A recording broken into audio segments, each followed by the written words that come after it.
इंदौर के central jail में बंद नगर निगम के नेता प्रतिपक्ष चिंटू चौकसे से मिलने पहुंचे प्रदेश प्रभारी हरीश चौधरी, प्रदेश अध्यक्ष जीतू पटवारी और शहर अध्यक्ष सुरजीत सिंह चड्ढा भी मौजूद रहे। जेल में बंद चिंटू चौकसे से मुलाकात कर बनाएंगे आगे की रणनीति। चिंटू चौकसे पर हुई कार्रवाई को लेकर कांग्रेस करेगी विरोध। Bureau report.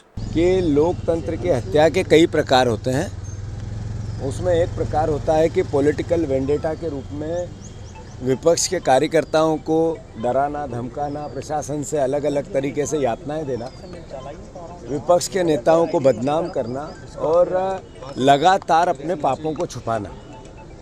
नेता प्रतिपक्ष को इसलिए 307 लगाई कि नेता प्रतिपक्ष ने कहा कि फर्जी बिलों का घोटाला 2000 करोड़ रुपए खा गए इंदौर के महापौर और पूरी परिषद और इनके पार्षद। नेता प्रतिपक्ष ने सवाल उठाया इस बात का कि 2000 से ज़्यादा कर्मचारी अगर नेताओं के यहाँ ड्यूटी कर रहे हैं, उनका पानी भर रहे हैं और तनख्वाह दे रही है नगर निगम। अगर नेता प्रतिपक्ष ने ये कहा कि ये जो मेट्रो आ रही है, इस मेट्रो में जो फिर से इसकी प्रोजेक्ट रिपोर्ट के बाद जो इसका प्रोजेक्शन हुआ था, जितने पैसे का इसमें यूज़ होना था, उपयोग होना था, उससे ज़्यादा अगर हज़ारों करोड़ रुपए बढ़े तो ये करप्शन की भेंट चढ़े। ये जो सरकारी ज़मीनें बेची जा रही है, इसको लेकर नेता प्रतिपक्ष सवाल उठा रहे थे, तो ये पूरा घटनाक्रम उसके आसपास का है। ये झगड़ा करवाना जानबूझ के उनके बच्चों से, फिर चिंटू चौक से समझाने जाना, उसके बाद भी कोई वीडियो विजुअल, कोई किसी प्रकार का एविडेंस नहीं है, उसके बाद उस पर 307 लगाना। यानी इंदौर वासियों, आप देखो कि आपके पैसे की चोरी भारतीय जनता पार्टी संगठित अपराध के रूप में चोरी कर रही है, और अगर उसकी आवाज़ को उठा रहा है तो नेता प्रतिपक्ष की ड्यूटी है, दायित्व है, कांग्रेस जन का दायित्व है, तो उसको 307 नकली असली लगा के जेल भेजा जा रहा है। मैं इंदौर वासियों से प्रार्थना करना चाहता हूँ, चिंटू चौकसे की आज नहीं तो कल जमानत हो जाएगी, पर इंदौर के साथ भारतीय जनता पार्टी हिस्ट्री सीटरों के साथ फोटो खिंचवा कर गुंडई, राजनीतिक माफिया, जैसे मैंने पहले कहा था, किस तरह का वातावरण इंदौर शहर का बन रहा है। ये इंदौर की जो आन बान शान या इसका जो सम्मान है, माँ अहिल्या की नगरी का अपना जो संस्कार है, उसकी हत्या हो रही है। और मैं मानता हूँ कांग्रेस जन का दायित्व है, पर नागरिकों को जागने का भी दायित्व है। आपने जो मत दिया, उसका मद इतना भयंकर है कि कोई किसी को कुछ नहीं समझ रहा है। तो मैं फिर से आप इंदौर की जनता से प्रार्थना करता हूँ, अपील करता हूँ कि इनके चेहरे को पहचानो। हम तो लीगल लड़ाई भी लड़ेंगे, कानूनी भी लड़ेंगे, पॉलिटिकल भी लड़ेंगे, अपना दायित्व भी निभाएंगे, पर आप लोगों को भी जागना पड़ेगा, इंदौर वासियों को भी जागना पड़ेगा।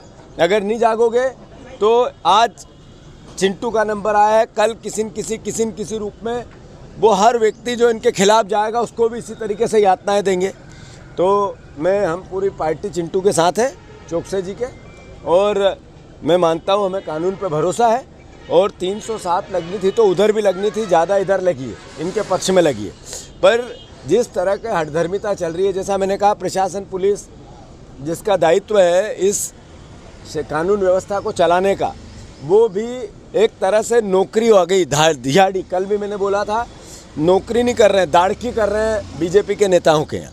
और मैं समझता हूँ इनको अपने गिरेबान में झांकना चाहिए, आत्ममंथन करना चाहिए। सारे पुलिस विभाग के साथियों से मेरा आग्रह है कि इस पुलिस की वर्दी को आप इसका सम्मान करो।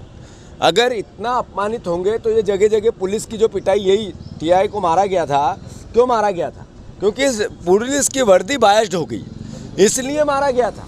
तो ये गलत हुआ था, होना नहीं था, पर इसका सम्मान करना आप लोगों का दायित्व है, ये भी करो। धन्यवाद। धीरेन्द्र कशर शास्त्री जो है वो हिंदू ग्राम बताने की बात। धन्यवाद। और सब बाकी ठीक है।